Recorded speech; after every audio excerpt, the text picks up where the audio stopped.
This is WYMT Mountain News at 5:30. Good evening, I'm Steve Hensley. Members of the Corbin Garden Club unveiled a new Blue Star Memorial marker today. WYMT's Chas Jenkins explains the significance of the ceremony. Simple yet effective, commemorating those who previously served, are currently serving, and will serve. This is the Blue Star marker that is used all across the nation by all garden clubs that put in these Blue Star markers. They're all the same. A service that garden club members find crucial. The garden club members work hard to raise the funds to purchase the markers. And then it's great to have the ceremony so that people in the area know that there's a Blue Star marker there and that we're paying tribute. They are the ones, and their families are the ones who have sacrificed and continue to sacrifice because we are able then to have the freedoms that we have. With plans to add more markers across the state. It's fun when you're traveling throughout our state and throughout the United States that you can see these Blue Star markers at different places. All backed up by the military members they honor. When we sent out the invitations, they were really, really pleased that we were doing this. And the support when we came back actually in 2016 to put in the first one, couldn't get over the support in Corbin. Honoring the armed forces across the Commonwealth. In Williamsburg, Chas Jenkins, WYMT Mountain News. Burchett says several military organizations attended the ceremony. Those with the Corbin Garden Club are thankful for their participation. As veterans and military families move center stage for the month of November, the priorities do not really change for one family in Louisville. Jeremy Harrell, his wife, and 3 children look out for military families every month. Harrell, a U.S. Army veteran himself, is the founder of the Veterans Club, and every part of his family plays a role. The Veterans Club is a nonprofit that provides a number of resources like meals and housing for veterans. No matter where that service member is from, the person to the left and to the right of them becomes their brother or sister. And that's kind of how we operate, even as a family. Aaron Harrell is a case manager and equine professional. Even their 14-year-old daughter Lola is the co-lead of the Military Child Equine Sessions.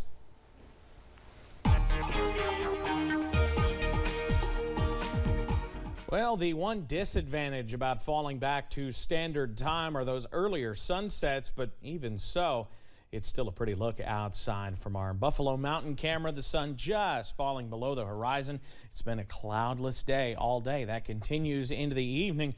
It's a mild one out there, too. We're still sitting at 70 here in Perry County. A beautiful sunset underway. The reds turning into the oranges, turning back into the blues as you look up in the sky from the Mountain Parkway camera at Slade. Peaceful sunsets on the way tonight. Still warm out there. Upper 60s, low 70s for a nice feel this evening as we continue to see some of those temperatures, though, start to fall. Pikeville already at 62 this evening. Satellite and radar. Well, you got to look hard for cloud cover out there. We've got a series of high-pressure systems right on top of us, keeping things on a nicer side as we head through tonight. So keep that WYMT weather app handy because the clear skies will allow us to drop those temperatures yet again tonight, but not quite as chilly as we have seen the past few nights, only into those low 40s. Still plenty chilly enough for most of us, though, out there. We do have even chillier weather on the way later this week. I'll have the full details on that coming up in just a bit. Steve? All right, Evan, thank you. Well, depending on how you feel, walnuts can prove to be a nuisance or not. But despite your take on this, one Clay County couple is using a machine to harvest these types of nuts. WYMT's Vivica Grayson shows us how it works. While you may not think of a walnut as an annoyance, they can be depending on who you ask.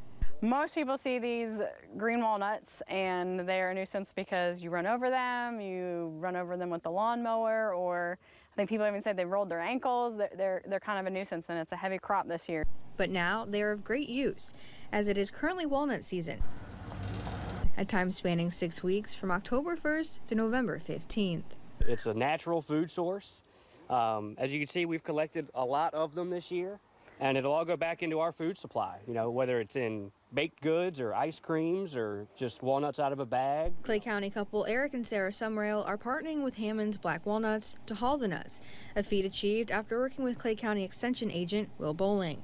They expressed interest in doing this and grabbed hold of it and ran. And they've done a really good job with it. Using a provided machine, Eric says it can haul hundreds of walnuts in a matter of seconds. You bring the walnuts just in their hull. We like them green as opposed to black, but we'll take them either way. Goes through the machine. And a process from hauling to harvesting. And they just get beat to death more or less, and then the hull comes off, goes out one end of the machine. The nuts will stay in a little rib cage and go out on the other end of the machine, and then we bag them, weigh them, and put them on a pallet. Inviting everyone to come and check it out. Collect the walnuts, bring them to us. You help us unload them in the hopper. They run through the machine, and once they're bagged, it's the weight we pay is based off of them after being hauled. So every 100 pounds, you get paid $18. Introducing something new to the area. In Clay County, Vivica Grayson, WIMT Mountain News. Sarah says she and her husband are accepting walnuts until November 15th. A tragic set of circumstances likely played a role in the death of a Scott County woman. The sheriff's office says Mary Harrelson walked into the woods behind her house Friday night. 2 days went by before anyone knew she was gone. Deputies actually went to her home last night, but not to check on her, and that's when they unexpectedly found out she was missing, but it was already too late. Deputies say Harrelson had called her wife for help Friday night, saying she had hurt her ankle and was lost. She was seen on a trail camera following her dog into the woods. When the helicopter flew over, they identified the dog, and the dog didn't really move until somebody actually came up. So we didn't really know the status of the dog until we actually put people there. But the dog was laying with her the whole time. The Scott County coroner says after an autopsy is done tomorrow morning, they'll be able to officially confirm if the body found was Harrelson's. This afternoon, Senate Minority Leader Mitch McConnell took a trip to Moorhead, touring App Harvest facility and then speaking to workers. The company's founder and CEO, Jonathan Webb, was also there for the event. Jeremy Toms is in Rowan County with more. After his tour with App Harvest founder and CEO Jonathan Webb, Senator Mitch McConnell addressed dozens of the facility's workers here in Moorhead. Senator McConnell called App Harvest the future of agriculture and said that these workers are real leaders when it comes to fulfilling Kentucky's potential. McConnell said that people tend to think of the coasts when it comes to innovation, but he thinks the quality and quantity of the tomato product here is greater than other markets like California and Mexico. McConnell also honed in on the importance of this industry's growth in the eastern Kentucky region during his speech. How many decades have we worried about lack of economic development in eastern Kentucky? And we all know with the decline of the coal industry, it was only got worse. And so this gives us hope. McConnell says he hopes that between the American Rescue Plan Act and the infrastructure bill that he supported back in August, there will be money set aside to help App Harvest take their facilities further into the heart of Appalachia, where the coal industry's decline has been most significant. In Moorhead, Jeremy Toms, WKYT. And coming up tonight at 11, we'll have more on how App Harvest is innovating in the agriculture sector. A new bridge in northeastern Kentucky is expected to open this month that will be replacing a 1930s era viaduct and easing congestion at the approach to an Ohio River bridge. The new Kentucky 244 and flyover design bridge into downtown Russell are scheduled to be fully open the week of November 15th. Governor Andy Beshear ceremonially cut the ribbon last week. The campus community at Eastern Kentucky University is mourning the loss of a professor. Dr. Suzanne Bird died after being hit by a car last week. People who knew her say she touched many lives. Chelsea Jones talked with a former student about the woman and professor she was. Honestly, she was at school all the time. That's how Jenna Herron remembers Dr. Suzanne Bird, an EKU professor who taught anatomy. Herron worked for Bird as a teaching assistant in the late 1990s. And she and I worked together in the advanced anatomy lab to set up labs every week for the students, and then we would set up tests together, and then of course we would grade those tests together. The two formed a close bond. Bird became Heron's mentor and assisted with researching Heron's master thesis. But she showed me what being a teacher is truly like. Heron now teaches anatomy and chemistry at a high school in Tennessee. She learned from her former student, who now attends EKU, that Dr. Bird had passed away. She said, "Miss Heron, I have some bad news that I think should come from me." Richmond police say Bird died last week after being struck by a car. It happened in the Whitney's parking lot on North Keeneland Drive. You know, it's just one of those moments where you don't really know how to feel. Now Heron is left with the memories, like the time Bird attended her wedding and decorated a lab for her birthday. And she brought party hats for all the skeletons and for the torso man, and she brought cupcakes for the students. And we enjoyed celebrating my 24th birthday. The university is in the process of reaching out to Dr. Bird's family and figuring out ways to honor her memory. I would love to see a memorial. I would love to see a scholarship in her honor.